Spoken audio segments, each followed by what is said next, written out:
going into the Cold War season. Yeah. Pharaoh passes away. Bro. How did you get the news? Understandably, there's grief involved, but truly, how were you feeling at the time? What was going through your head? How did you find out?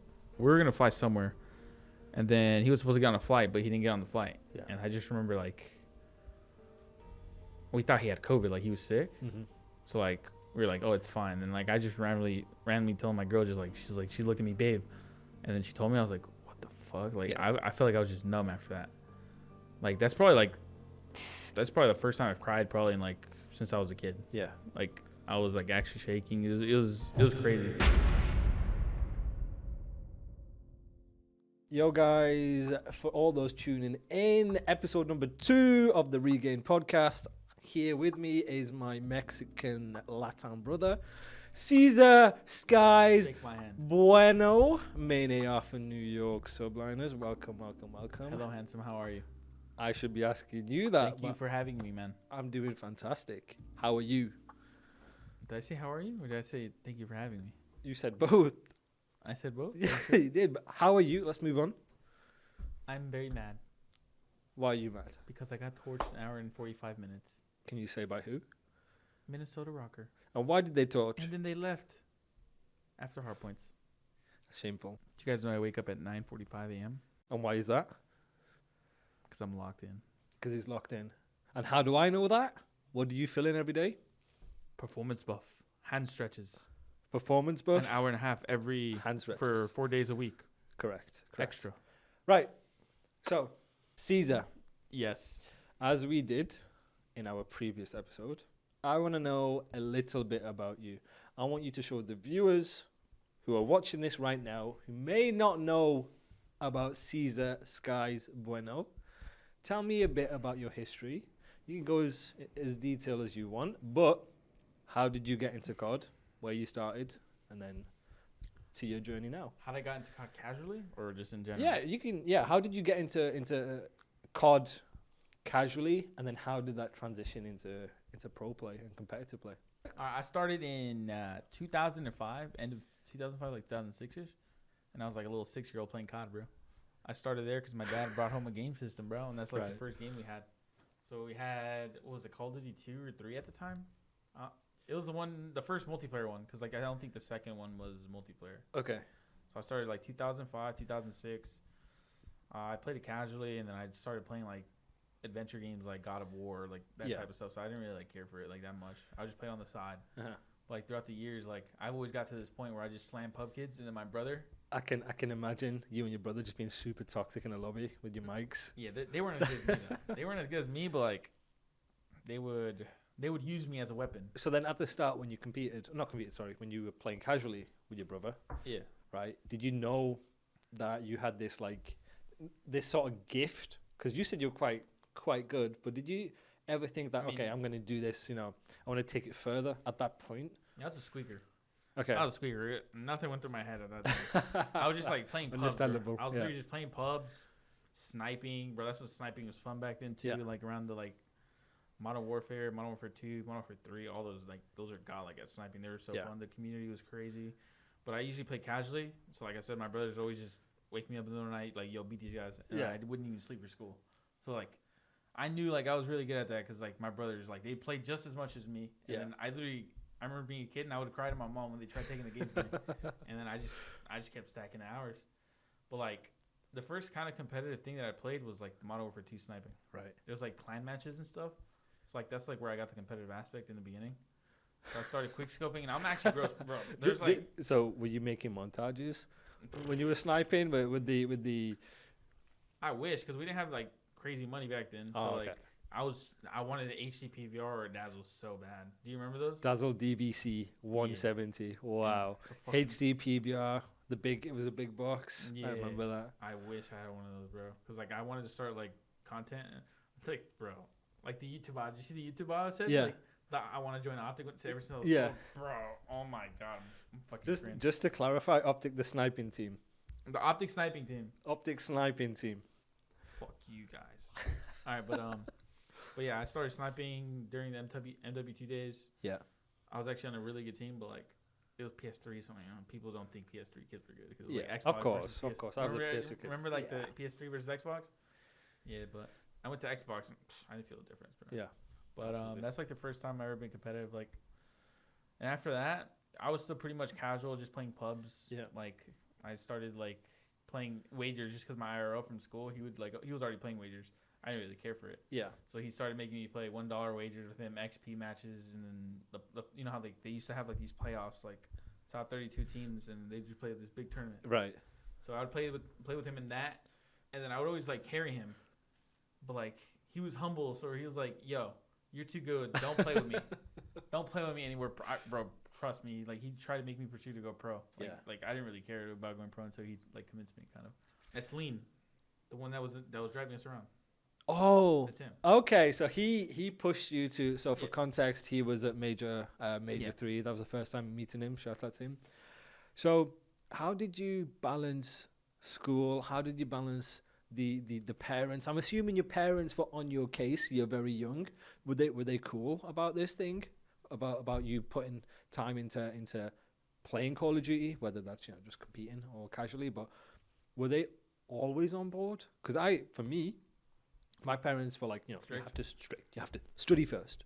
Understandable in hindsight. You get older, makes sense, right? You got to study first, whatever. But for you, were your parents supportive the entire way, or when you became pro, any issues with that? They just let me do my own thing, to be honest. They weren't really strict. As long as I was passing. Yeah. Like, if I started failing, then they would just be on my case. Yeah. Like, which any parent would do. Yeah. Like, as long as I was passing and behaving, because, like, I remember I started being rogue in elementary. Like, there was little slips that you would have to sign. Yeah. I remember I made my dad crash one time. Okay, right. Let's dive deeper into that. What happened? He crashed to a mailbox. But, like, I was scared for him to see my behavior, so, like, it said, like, I was being bad the whole week. I wasn't turning in my homework. And, like, I always did this every time I was scared. Like, every time we were about to pull up, I'm like, "Yo, Dad, I forgot. Can you sign this?" And he would have to sign it on the wheel. And one day, he just, like, he hit the fucking mailbox, bro. I felt bad. But, like, that's when they got on my case about behaving in school. Yeah. But other than that, like, they thought I was just playing, having fun. Like, they didn't really talk about, like, my future, nothing. Like, fair enough. Towards getting high school, they were, like, they would kind of make jokes, like, getting a job or something. Yeah. But I think after I started playing the S&D tournaments, when I was like even 16, 17, I was making like $1,000 a week, which is nuts. And that's crazy money for someone that's 16. Yeah, it's insane. They're probably like mind blown. So then, at what point did you think I could do this professionally? I could pursue this. I'm really good, so I'm gonna see where this takes me. At what point did that happen for you? I mean, I started wagers, AW, played tournaments. Yeah. Didn't care for it that much. I was like, all right, this is fun. BL3 is whenever, like, I started playing, like, tournaments, like, every day, like, the big ones. Yeah. And I started playing 1v1s. I was winning 1v1 tournaments, and I fucking hate 1v1s, but I was actually really good at them back then. Did you play Radar on? No. Radar on? No, but, like, S&D, 1v1 S&D. I was a cringe 1v1 kid. And I was a sub back then. Dude, for me, when I played Modern Warfare 2, World at War, Black Ops 1, 1v1s used to be Radar on. Especially Modern Warfare 2. Yeah. Used to have an ACR, and there's a perk, I think it's called One Man Army. Yeah, all the noob. Well, not even that. You could just switch to the class. You can switch classes, but on the ACR you had these little perks that you could have, like focus and there was one called Deep Impact, I think it was. Yeah, you can wallbang. Yeah. So you put ACR, extended mags, put Deep Impact on, Radar on, and you just keep wallbanging, terminal and wallbanging the entire map. And I run out of ammo. I'm changing my load. I'm doing my YYs. I'm changing my gun. And then you're doing this shit? Yeah. It's just switching guns. Like, you pull out the new one. New one, 128 bullets. Go again, and I kept doing that. And radar was my thing on Modern Warfare 3. The Black Ops 1, we didn't have like a pro circuit on Black Ops 1 back then. It was EU Esports, which is like the MLG for PS3, and then we had Deserto. Before what Deserto are now, they were like a tournament provider. Yeah. Yeah, and so we used to play like 1v1s on that, and they had like their rule sets. You're old. I'm very old. You're ancient, right? Yeah, I'm very old. So. And what was there, BL3? Yeah. Oh yeah, I started playing 1v1s tournaments. Was at that point in the beginning I was making like $100, like a few $100, like every now and then. I wasn't winning that crazy. And then I started playing 2v2s with this guy that I met. His name was Mr. Ties. I played 2v2s with him, and I think we won one. We were playing against Teddy in finals. Teddy Rex. Teddy Rex. And his stream was like popping back then too. Yeah. So like S&D star. Yeah, and then like they were looking for like a third for their like trio squad that they had, and I was just like a random but I was gross. I was just shitting, right? Yeah. And then I ended up playing with them. I asked them like, "Yo, you want to play tournaments?" And then after we won the first tournament we played together, Teddy DM'd me. He was like, "Yo, you trying to grind tourneys?" Yeah. I don't know if he DM'd me. I think he just like randomly talked to me. We just naturally started playing. Actually, I don't know if it was DM, but yeah, I started playing with him, and then at that point we were winning like at least like 500 a night in tournaments. Yeah. And I just remember like holy shit, like I want to stream now. Yeah. Like that's whenever I wanted to like grow my brand a little bit. Cause like I wanted to get the exposure. Cause in my head I was like, holy shit, this is actually kind of fun. Yeah. And then, well, at that point there was an age gap, so I didn't really think of competitive. But like at the end of the year, after I was making so much money, I got my own streaming setup. But I like bought all my stuff, and I was like 15. Like I bought all my monitor, my desk, my everything, bro. It was crazy. Yeah. And then at that point, I kind of figured like, man, I'm pretty good. So that year ended, and then it went to IW, and then we got an internet downgrade. We moved. I had 5 upload. No and 2 download. Hey, I had the same. I had the same for my entire COD career, because I'm from a small town. Yeah. We didn't get. I'm in the US now, and I'm mind blown. You can get 5 down, 5 up, 5 gig down, 5 gig up. I was getting 5 meg down, 5 meg up, and I had to play with that. It was. I might as well have dial up at that point. I know, competing. Bro. And then, bro, that year IW, I still won tournaments on the internet, bro. Yeah. Like the first 2 months, but I remember my teammates. My trio was like me, Animal, M Shake, and we were playing with Celium. Right. Celium was a part of our SD squad before, like he joined like Dashing them, right? Yeah. But, like we were winning a shit ton of tournaments in the beginning, but then my teammates went to go Grand Variant, so like they both left. So then you stayed playing S&D? No. Okay. That's when H1 came out. So like I took like the year off to play H1Z1, which is the best VR of all time. Have you played H1? I have. Yeah, I agree. God, I agree. Oh my god. Ninja, Dr. Disrespect was streaming. That's where everybody popped off. Yes. Like, but yeah, I couldn't play tournaments on that. Like I only had fun when I played with them. So I was like, fuck this. Like yeah. And then after that, what was after IW? World War II was the first year, because like I wanted to compete, because like after BO3 I wanted to compete, but like my internet was so bad, I was underage, I couldn't play tournaments because I looked like shit if I played it. Yeah. Because I'm literally on the worst internet ever. So I streamed H1, but I would still play tournaments like here and there. Yeah. Just so like I wouldn't lose my COD like brain, you know what I mean? It's like I don't want to take a year off and I'm like, holy shit, I'm holding controller. You're back to square one. Yeah. So I'm always constantly going back and forth on the game, playing primes randomly. I think I did win 2 primes on the game too, which is crazy. I don't know how. But after that year, I turned 18 for World War II, so I was like looking for a team, and I ended up teaming with the people that left me in the IW tournaments because they wanted to compete. Yeah. So I ended up teaming with Animal, M Shake, Nick Hate. Yeah. Who the fuck was the 4th? No, you just said 3. Animal. Animal, M Shake, and Nick Hate. Yeah, it was us 4. Like we didn't do really well placement wise, but like in the AM scene, I was like shitting. Like every team we played, I was like dropping 40s, 30s, like minimum, bro. Like S&Ds always dropping 10 plus. Like I was just frying. But like my highest placing was top 32. Yeah. Which is so blessed, because after that year in my head, I remember telling myself like, God damn, that was AIDS. Like I don't even know if I want to do that again. You were at LCQs, weren't you? I was at LCQ with, oh my God, yeah. Was it Gone Gaming? It was Gone Gaming. I ended up teaming with Havoc, Llama God, and Invasion. Yeah. Unfortunately. I remember seeing you at that event. Big Whalers. A young Cesar Skyz at World War II LCQs. Remember that? Big Whalers, bro. He took my spot. Little bastard. He did. Fuck you, Big Dub. So then, that was your first year competing. Yeah. You miss out on Champs, right, which was arguably your first big event. Yeah. So my question to you is, how did you take that? How did you then bounce back from that loss? Because I imagine if you don't qualify for Champs in your first year, that's a pretty big heartbreak. Yeah. Relatively, right? Yeah. Relatively speaking. Yeah. So explain to the viewers, especially as an athlete, how did you bounce back from that? What was your mindset after you didn't qualify for the biggest event of your career?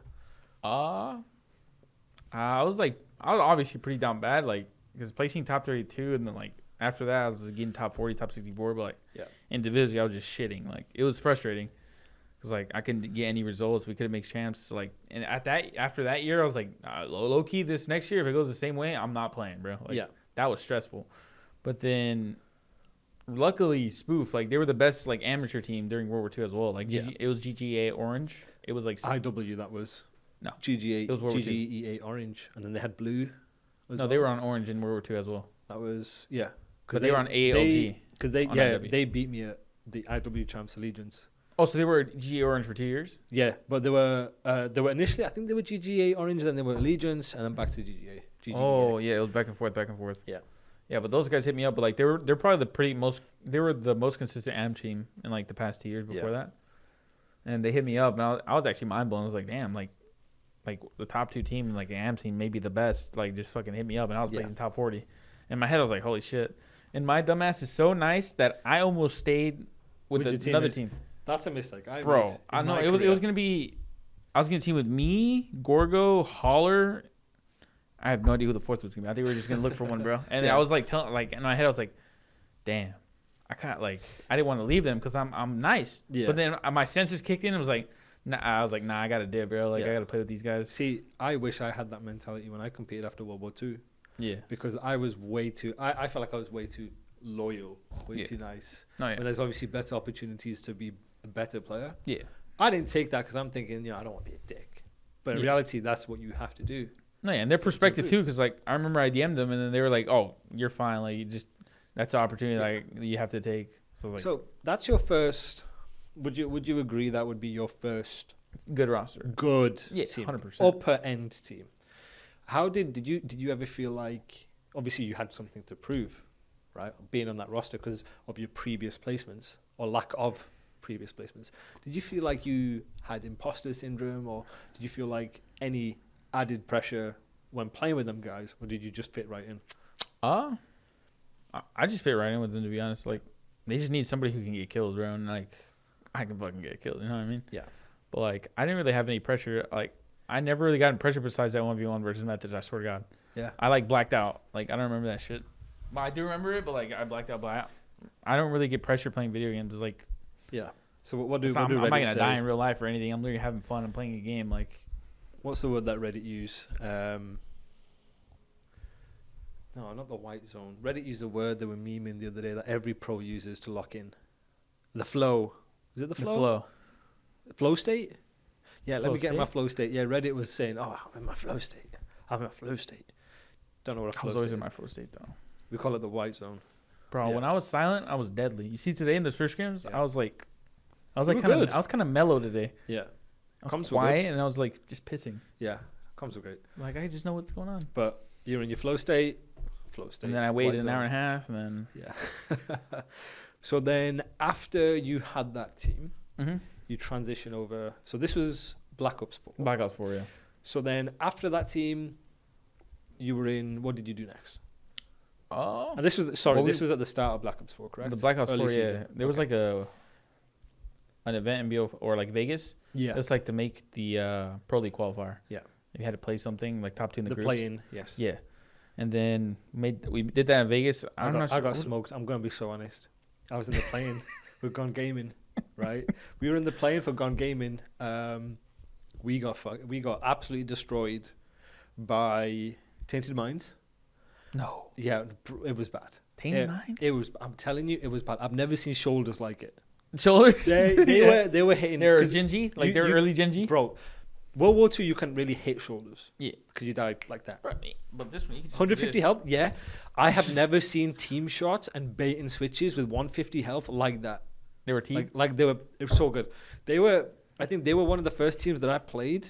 You know you take the iPad out and you get extra health. Yeah, the Crash. The Crash. They were one of the first teams that I saw that was using that, like Oh, that's to godlike. do something. They were like one of the first teams to use that when they were making a break, like breaking a hill, for example. Yeah.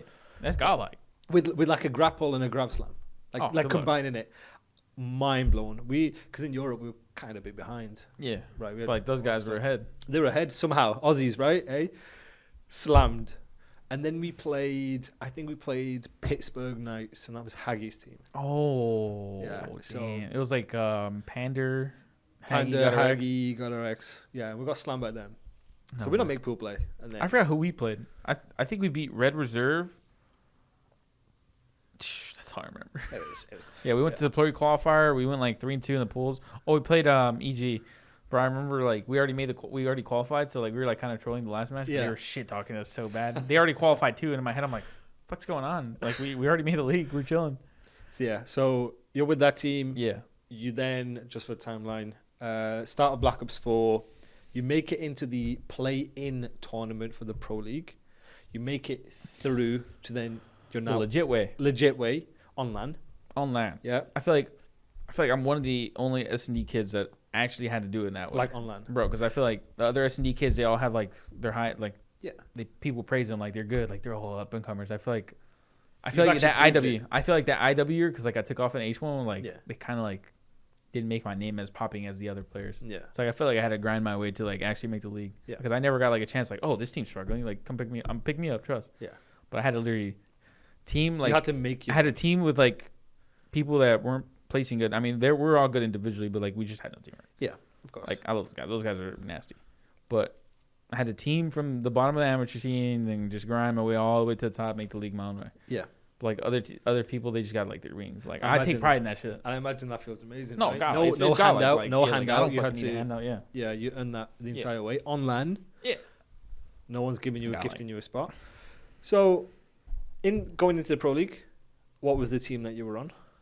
I was on UYU. This is a like turning point in my Yeah. career for sure because I joined you or we made the pro league. It was me, Nick Haight, Gorgonite, Was it Hate? me. No, 'Cause- not Nick Haight. Me, Yeah. Gorgo, Nova, Spoof, and Mayhem. There it is. Yeah. There it is. And so I want to address this to the guys that are watching. You ended up dropping Spoof, correct? I was sleeping. So I didn't even know. to give you guys a bit of context, UYU qualified for the Pro League. Yeah. That was the roster. And then before they've even played a single game, Spoof has been dropped. I was sleeping. Now, explain I don't know. I was actually sleeping. how they where there's smoke, there's fire, right? Yeah. So I want you to explain where that came about and I why don't wasn't know. Spoof It was given random. some? And I was Listen. sleeping, like, bro, my schedule was so bad. I was sleeping. But like, I woke up, was like, yo, we're going to do this. And I was like, fuck it. I guess. So what was Like, the you guys already made up your reasoning mind. behind it, though?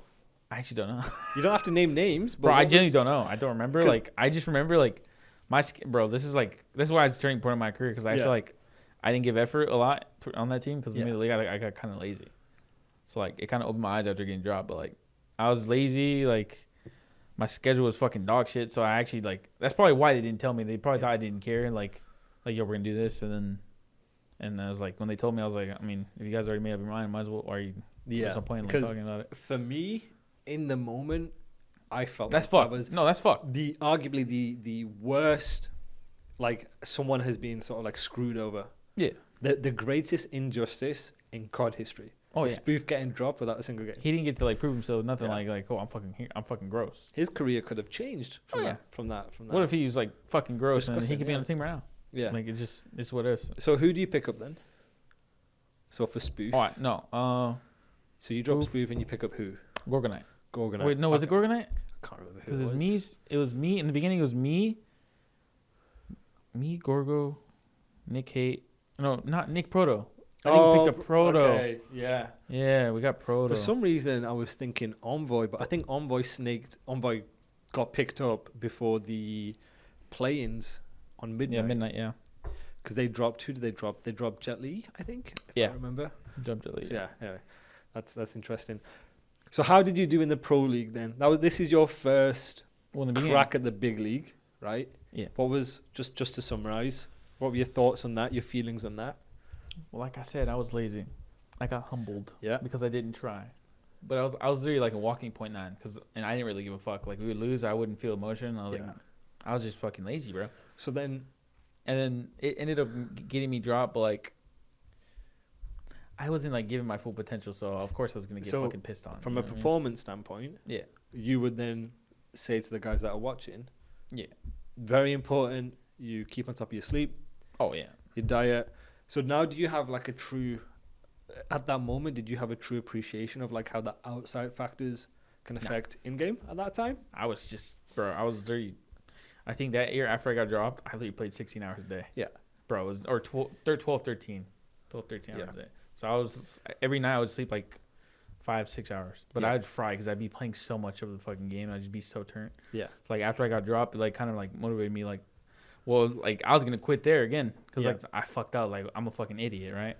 And then like the night before like roster locks, Carson Brack hit me up like to join Accelerate. It was me, because they were pre-midnight. Yeah. It was me. It was because Jet Li got dropped, Brad got dropped, or I don't remember what the fuck happened. So like they were a team of 2.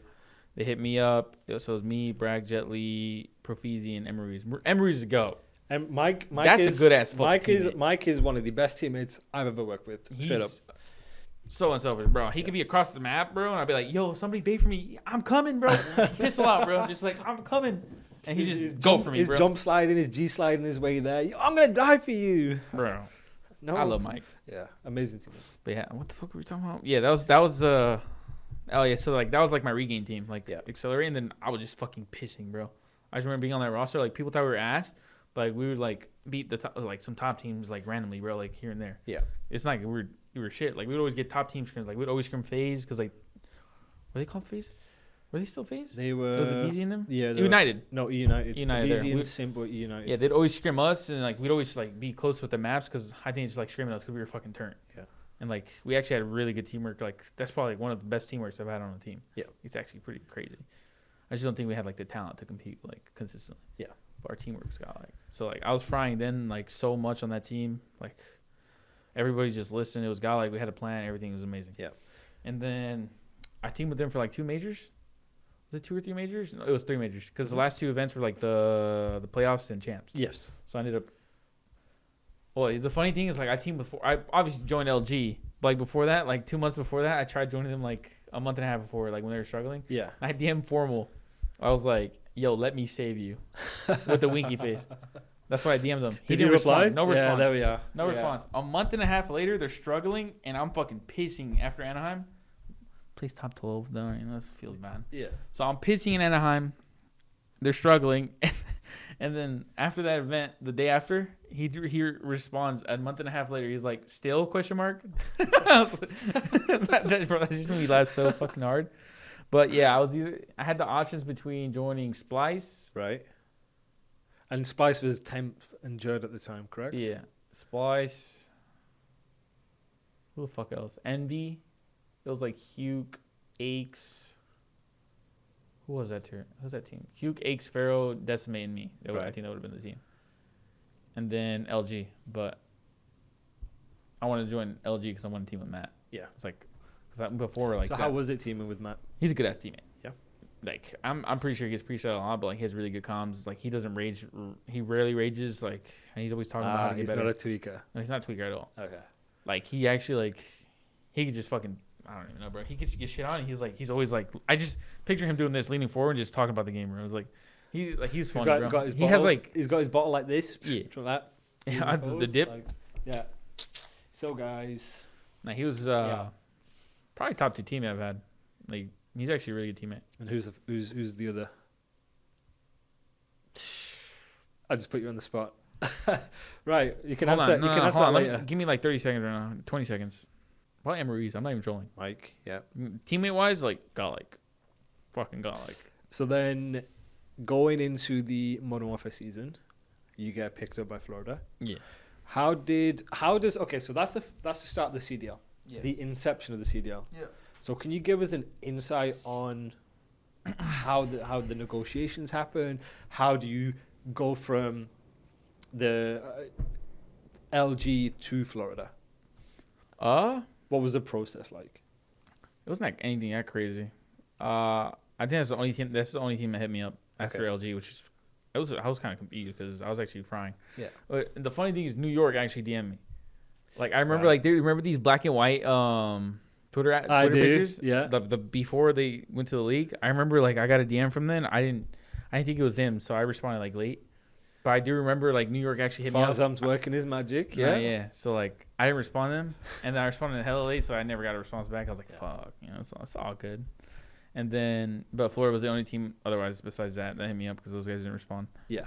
But it wasn't anything crazy because like they didn't, because all their like top ARs they already got picked up. So like, and I was on LG, so like, they're obviously gonna like choose me. They were like, you know, hey, like we're gonna build a team. Who the fuck was it? Who's started? I think it was me and Chance, like Mox. Yeah.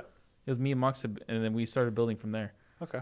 And then we wanted to pick up Cole, obviously, because Chance and Cole, they like each other. And then Frosty, he's a Halo World Champ. He's a good ass teammate. Yeah.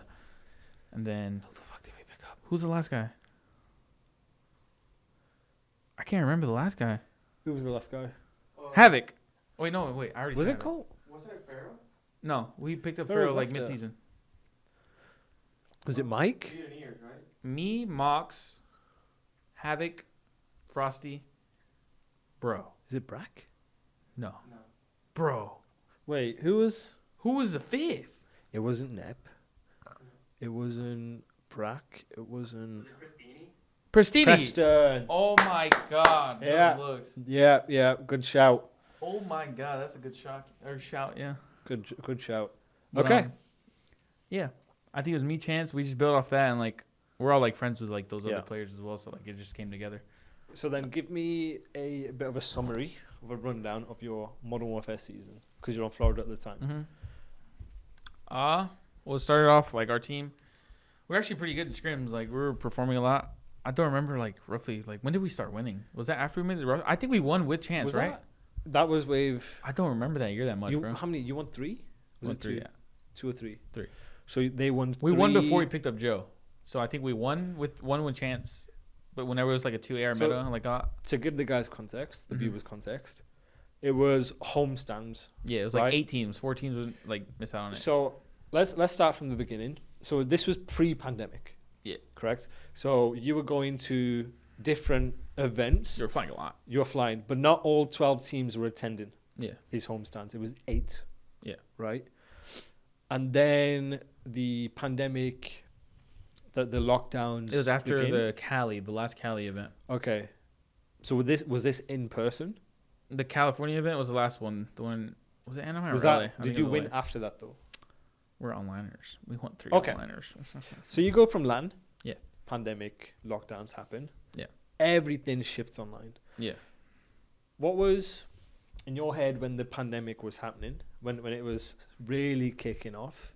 Could you explain to me sort of what was going through your head? Now you've gone from LAN to online, you're isolated, you can't do anything. How did you deal with that as a competitor and then still maintain a high level of performance?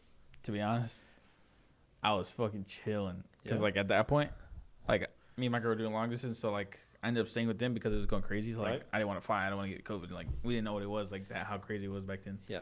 So like I was with my girl and I was with her family. I stayed with them for a month, but then I ended up staying with them for like 2 years. But it was good because I could spend more time with her and still be in long distance. So like I was always with her and she would just like make my days just better naturally. Yeah. So I just play from there, and then the servers that we would play on, I think I'm better on LAN for sure. But like, bro, like every server we played, I was like on a fucking 6 ping, Yeah. and everybody else was like on a 20, 30, bro. I was really like, shit, I don't give a fuck. Yeah. Like I'm down to play tournaments from here. So like, bro, it's funny because like they said we had the Bermuda Triangle and we genuinely did. Yeah. Because we had NJ, Chicago. It was like before they had more servers, so like it didn't really affect us. Like we knew we were gonna be crazy online Yeah. too, but no, I didn't really like. It wasn't really hard on me or anything. I was like, I didn't go outside at the time either, bro. Like Yeah. I was with my girl. That's like I'm chilling, bro. Or my girl and her family. So like, it's the same thing. Like even without COVID, like I'm not gonna go to the mall or anything, bro. Yeah, of I was on course. my grind season. We're gamers, right? We don't Yeah, get out it's like- much. Yeah. Okay. So move on into the pandemic. You win. You then subsequently win 3 homestands. Yeah, we went back to back. Yeah. Back to back. Yeah. One of them, 2 of them are back to back. How does that feeling of winning the first one like compare? Like how does it feel for you? Because this is your first one, Yeah. right? Explain to the viewers the feeling of winning. Was there like a relief? Was there, obviously you're gonna be happy, but just explain more in depth about that. I don't know. I'm pretty like quiet with my feelings, but Yeah. like I remember genuinely like after we won that, I feel like I just got lightheaded and my skin was like electric. Yeah. Cause I remember there's like if you go back on it, like after we won, I like did this. I was screaming like let's go, like I was like doing this Yeah. shit. And after I was like I don't react like that. Usually we like do something, and I sat back down. I was like, what what the fuck? Yeah. I felt like I just blacked out and just like my body just took over, my soul took over. And You're in flow state. Yeah, and I caught myself. I was like, damn, did I just react to that? That's flow state, guys. I was in my PJs too, bro. I literally won the tournament in my PJs. Yeah. Bro, I remember the feeling. It's crazy. But obviously the second one is still nice, but the first one is like First one hits. It's crazy. All I mean, I got that feeling again this year. I was gonna say, how did this one beats differ? it. No, the one on land beats it with fans, 100%, bro. Because like I just remember looking at everybody. I just remember like looking at Troy like, is this real, bro? Yeah. I was just so turned. I was like, crying after we won. bro, I was mind blown. I went to the back after everything that went on in the off season. After all the hate, I got so much racial abuse. I got so much death threats. My parents were getting abuse. Yeah. You know, so much, and then that moment of just you motherfuckers, fuck you all. Literally, I was like, is this real? Like everything we went through. I was not on Twitter for a month because of the amount. I have 5K followers, and I don't follow that many people, right? And I'm my time. It's just I'm getting hate, right?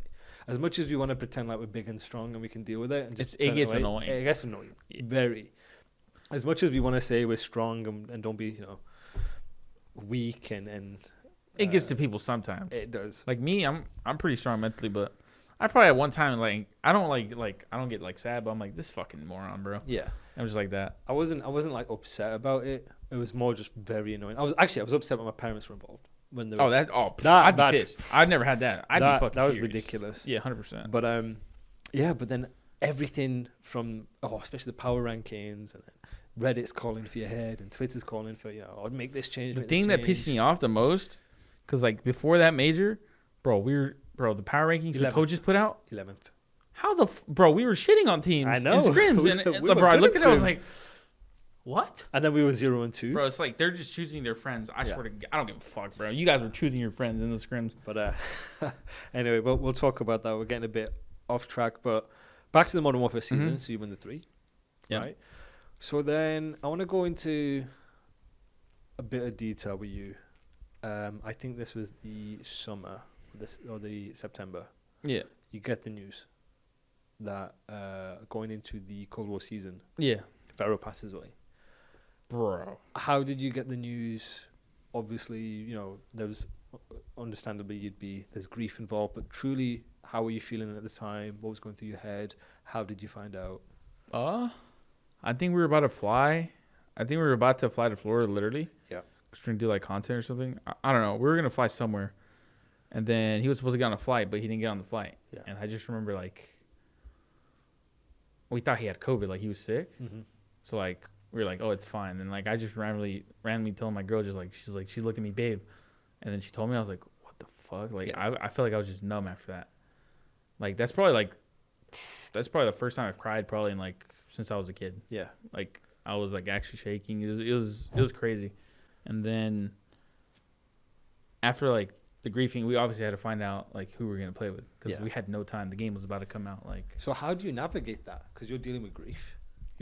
Everyone's. I mean, bro, you can't replace him because like he's super talented and he like brought a lot of energy to our team. He can run a sub, he can run an AR, and like I feel like that year just like our roles are just fucked like on our team. Mm-hmm. It's like I don't know. That was crazy, bro. So then, how long after his pass did conversations take place about replacement? I mean, we had to do it like pretty quick. I think, was it the day before or like a week before? Right, I think it was a week. A week before the game came out, and we had no time. Like it was probably like 2 days after. Oh, well, we couldn't do it the day of or the day after, bro. It was crazy, but we had to do it like 2 days after, and then I called Slacked because there wasn't like many options, but I like Jerry because I teamed with him on LG and he was a good teammate. But ended up calling Slacked, and we ended up me, Joe, Colt, and Slacked. Okay, and you didn't have any time to sort of process the grief. You were just essentially thrown right into it, trying to find a replacement. Bro, everything was just happened so fast, and it was just crazy, bro. So then, did that affect you for the Cold War season? Did you use that as sort of a extra motivation? It kind of like made us more motivated. Yeah. Okay. So then, going into Cold War. Yeah. Right. So then, just give me a bit of a summary on that. The years of the roles, bro. Oh my God, bro. That's what it was like the past 2 years. I felt like Cold War and like I don't even remember what was the last game, bro. Vanguard. Cold War and Vanguard, bro, just like a blur. It was all blur because like I felt like our team issues are just revolving on roles and just like getting chemistry with each other. Because I feel like me and Joe, we obviously won an MW. Like online or not, like we fucking like won tournaments. Like we shit on teams in finals. Like we could win. I feel like it was just a matter of like meshing and finding like the right fourth and we never found like a right person to fit into our like system and like fucking just mesh well, bro. Like I feel like we're all on different pages like every single roster we had. So you felt like you were one player away from being an incredible team. Yeah. So mentally, how does that affect you for the entire season? You're playing musical chairs, essentially. Yeah. Roles are swapping, players are swapping. And you know in your head... I almost ran a second sub. I know. But you know in your head you are one player away from being an incredible team. Like we know we are one hill away from being incredible on a certain map, right? Yeah, so mentally, how did you deal with that? Especially when the results aren't going your way. Especially when you feel like you're helpless. How did you navigate that and how did you deal with that? Just smile and wave. Just smile and wave? Just smile and wave. But in the beginning, it was kind of AIDS because like we won obviously in MW, and that was like my second year in the league, basically. So like I was like first year like it didn't go too crazy because it might come up, and then the second year I won 3 tournaments, online or not, who gives a fuck. So I was like, oh, winning's nice, and then after that like it just got crazy because like. You go from winning that, and then now like I'm in the cycle, bro. Yeah. Now you're getting top 12, top 8, and then top 6. I think you got top 6 every time online. It was if I felt the same. Vanguard. On Vanguard, I felt the same on this New York team. Yeah. At the start with Clay and Crim, we're bringing in Nep. Nep's gone. We're bringing in Royalty. Royalty's gone. We're bringing back Nep again. But then the entire time we're 0-14 in hardpoint, and we're going through the blender. It feels like. We knew we were one player change away from being good, but like you feel so helpless, and we're just going through the cycle. We're losing. And that was one of the most mentally taxing periods of my life because I'm away from home. We're 0-14. The team is essentially like there's weird vibes, probably. Weird vibes. It's not meshing. The culture's not there. Yeah. Because we can't create a culture. It takes time to create the culture. So the culture's not there. We don't have the foundation. We're losing. We're 0-14. I've got the 2 greatest of all times on the team, and it's like you feel so helpless. You're like, damn. Mentally, you're in a place. Yeah. Yeah. And so, was there anything that you felt like you did to help you mentally? In situations like that, because for me, it was difficult. For me personally, like I'm like pretty strong, like mentally. Like I'm a very emotional person. Like I get pissed for like a minute, but like I'm pretty calm about it. I try to make positives out of the negatives. Of course. Even when we lose, like I lose fucking full, but then I try to regain so hard. I'm nothing but good vibes. I try to pop a random joke. Yeah. But after like it got to a point where I was like, all right, we can do this, boom, same shit, boom, we can do this, same thing, boom, we can do this, same thing. Optimism. And after that I feel like I just got to a point where I was just numb to it. Like I was just used to losing, but like I was still trying to fucking win, obviously, but like it just at that point, what the fuck do I do? Yeah, like that's all you can do is like, stay optimistic. We can't win, but like holy fuck. Yeah. And then we just had like these mentals online, and then like we're only good on land. It's like. I don't know. That was AIDS. All you could do, look forward. Yeah. Stay optimistic. Back-to-back years of that. Yeah. Oh my god, bro. So you had back-to-back years of musical chairs. Yeah. So then you come into this year, signed to God the New York fucking Subliners. Bless. Yeah. So you're on this team. It felt good to see, just see like new faces, bro. Like new office, everything, bro. Like new vibes. No, for sure. I feel like, especially in your and Preston's case, and I genuinely believe this. I think you can have great players on teams where it just doesn't work, whether it's the game plan, the system, or the environment, or the coaches, for example. But you take them out of that environment, you put them in a new environment, they can be free, they can prosper, they're different players. Yeah. And that's why, especially for me, looking at the league, when you see some players who join franchises where the opportunity isn't the best, and then they're labeled as, okay, he can't play in the Pro League. But then you give him a new environment, you give him structure, a new team, he might excel, he might do even better. Same with Preston this year, right? Same with you this year. Yeah. So, just God bless, bro. Yeah. Fucking stand clear, motherfuckers. Stand clear. So, going into the season, power rankings, right?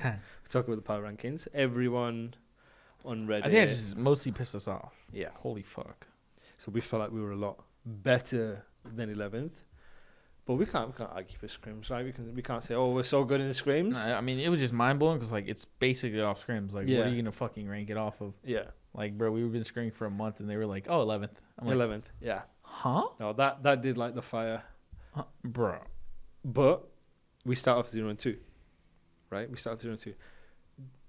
Did you have any element of self doubt? No. After 0-2? Because in practice, we would play a certain way. Yeah. In the matches, we were stiff. Yeah. No, It was it was completely different than what we were playing in scrims. I think I think what helped a lot, especially after the 0-2, is we worked a lot on self confidence, keywords and confidence. We had the little activities we did. I don't know if you remember that. I The remember. little notepads, the sticky notes that we did to build confidence in the game plan, confidence in each other, trusting each other, and then comms. I think that really helped out into week number 2. Rode the momentum into major 1, and then Oh my that's all god! she wrote. Let's go. Lifting God, that like there was trophy. so much series that we played. It was so fun. Yeah. So that's getting to know you and your history. I just had a couple of questions for you. Yes, So you mentioned during COVID, obviously you have a long distance relationship. Yeah. Now, we talk about sacrifices in COD. Mm-hmm. We put a lot of time in to the game, outside the game, right? What was that sacrifice like in your relationships with your partner, with your family, with your friends? I mean, me and her, like, I mean, that's how we started the relationship, longer distance. Like, those 2 years that we, like, basically got during COVID, like, we obviously loved it. Yeah. But, like, we were, like, we knew it was going to happen after, like, COVID ended. We were going to have to do long distance again. Yeah. Just until, like, she finishes school, like, and then, you know. Yeah.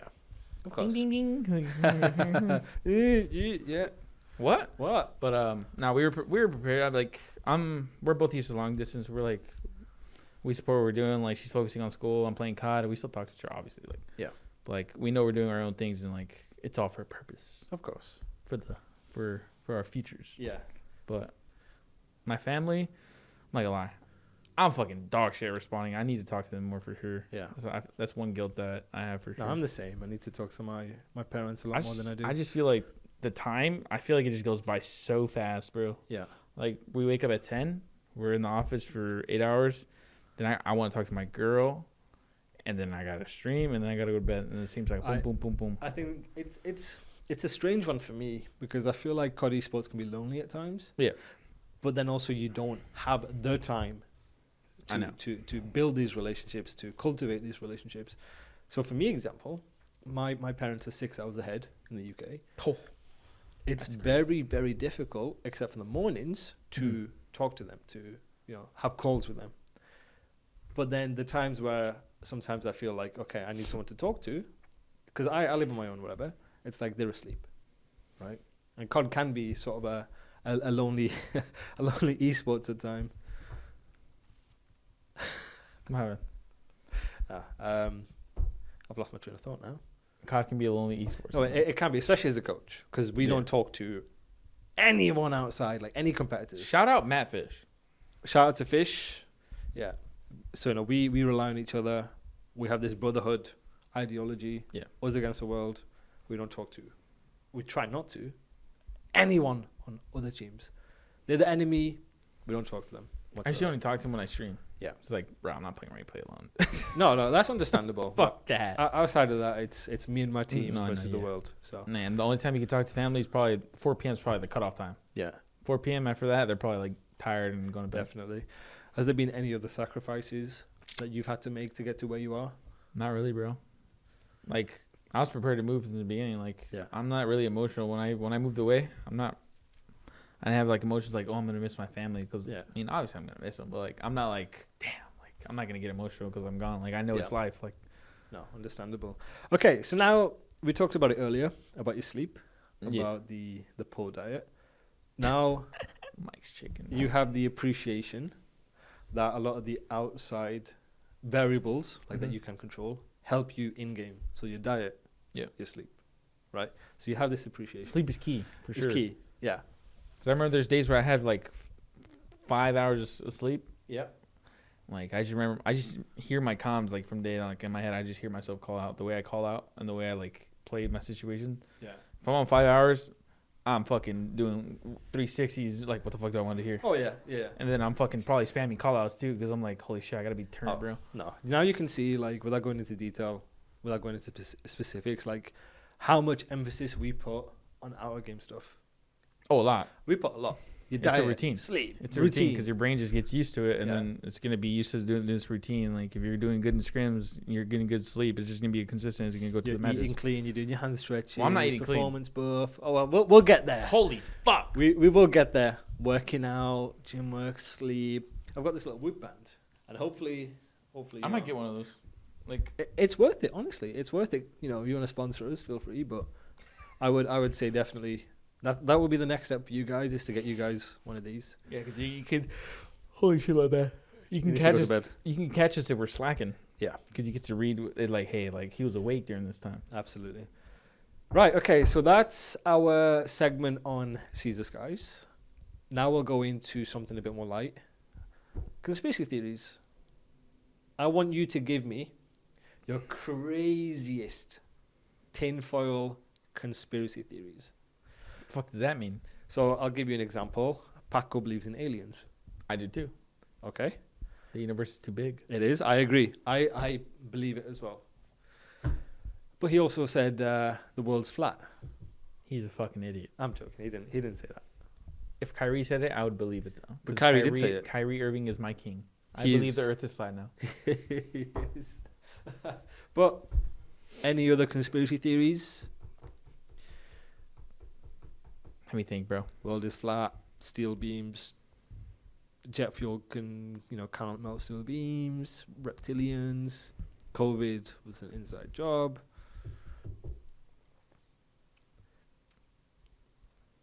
No? We're all NPCs. We're all NPCs? I'm just kidding. There's no way. Are we in a simulation? This is a fucking... Is this a simulation? Are we in one? What's that? The Twilight Zone thing now? The music? Ding, ding, ding. But let me see. What's a conspiracy, huh? Damn, what'd you say? I believe in aliens. Yeah, but like besides aliens, what was the other one? The royal family of reptilians. Really? No. That's the only one that I gave. Oh, mine. Damn, bro.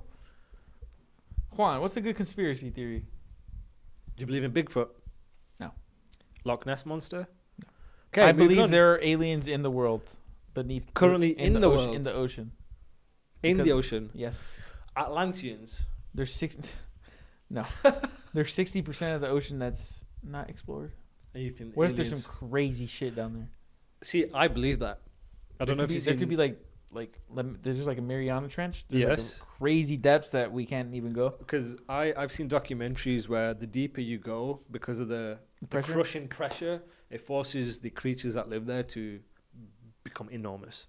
Yeah. To basically grow. Yeah, and so I think there is absolutely some crazy stuff down there. There's probably some. Bro, have you seen a jellyfish with like 80-foot legs? Yeah, that is crazy. Same with crabs, the huge crabs. Hell, that's crazy. It's crazy, right? A lot of the sea hasn't been explored. I know. It's so frightening. Weird. So guys, next segment is going to be quick-fire questions for Cesar. Mm-hmm. I'm ready. Mm-hmm. First one: who is the joker of the team? Me. I'm going to say Cesar. Me. I'm going to say by Cesar. A mile. And then I'm going to say Troy. Who has the best drip? Paco, definitely. He has like literally fits that are literally like when we went to the Mavs game. Yes, all green. He had the whole green jumpsuit basically with the green Nike shoes. Yep. Worst taste in music? Probably me. English grime. Nobody listens. Preston has some good music. I have good music. Worst. I know. I'm just eliminating it. Paco, he probably has good French music. He doesn't. I mean, no, I've heard Steve's plays. It's pretty good. I don't know what Kiz listens to. They listen to death metal and screamo. Kiz? Yeah, both of them. Probably Kiz. I'd say both of them. I don't listen to screamo. But like, what do you listen to? UK rap, Afrobeats. No, but I like UK rap. It's kind of cool. Yeah, most Americans. I'd probably say like Kiz. Most Americans don't though. I say Kiz. Say Kiz? Fuck you, Kiz. Right. Who do you see being a future coach? I can see Kiz. You think Kiz? Yeah. Yeah. I think Kiz definitely can. Yeah. I think Kiz... There's no way I'm being a coach. Holy fuck. Vortex. from. I gotta grow some Europe. balls first before I be a coach. Why? Speaking, Why? because I stutter. You can overcome that. Who is the best dancer on the team? You. Me. I literally Uh, twerk for gifted subs. Gift 5. Twitch TV test guys. So yeah, appreciate that. So if you had to give one change for COD Esports, it could be in game, it could be out of game, it could be how we, the structure, how we do things. What would it be? More LAN matches. More LAN, more games on LAN. There we go. Give me 16 teams, You want 16 teams? please. Please, Daniel, 16 teams. Please. I feel bad for people who have to fly and lose one match. There we are. Okay, well, that's the podcast done. Thank you very much, Cesar. You, sir. Come on, no. You, sir. Firm. Voice. Yeah. Quiet. Chest out. Just. Remember, slow. You are very respectful. I I appreciate appreciate you. you for having me on the podcast. And I shake my hand. I appreciate you. Firm handshake. That's a solid handshake. Thank you very much. Thank you very much. And that's how you fucking regain. Make sure you follow Cesar on Twitter. What's your Twitter? Cesar Skyz. And then what's your Twitch? Skyz. He's been streaming quite a bit. Appreciate you guys. I've streamed 96 hours in a month. Is that good? Yeah, very good. You're on the grind. And Can I skip my other 2 months? Make sure you follow me, DREAL_JE. Hopefully we'll have some new segments for next week's session. But yeah, any final words? I love you. Make sure you follow our amazing producer, Valero. What's your Twitter? Valero VZLA. Follow him. He's amazing at what he does. All the no Yes. pressures, a lot of the things you see on socials, it's on him. Yeah. Yeah, give 5 Thank to you very Twitch.tv much. /Skyz. If Give there's 5. anything specific you guys want for the next, if you want us to go in detail, deeper, behind the scenes, that no pressure doesn't cover, feel free. This on YouTube? Yeah. Type that shit in the comments, bro. Put it in the comments. Right now. Subscribe. You see this little thing? Where's it at? Hold on. If Let you me want think. Let me more- think of like the perspective. Click that thumb right there. Click that thumbs up. I just want to say, you played your life really well today. Good job holding progression. Good job buying time. We team shot. You were directing. I like that. Second scream, I was yawning though. So this. So I find him for that. You find him.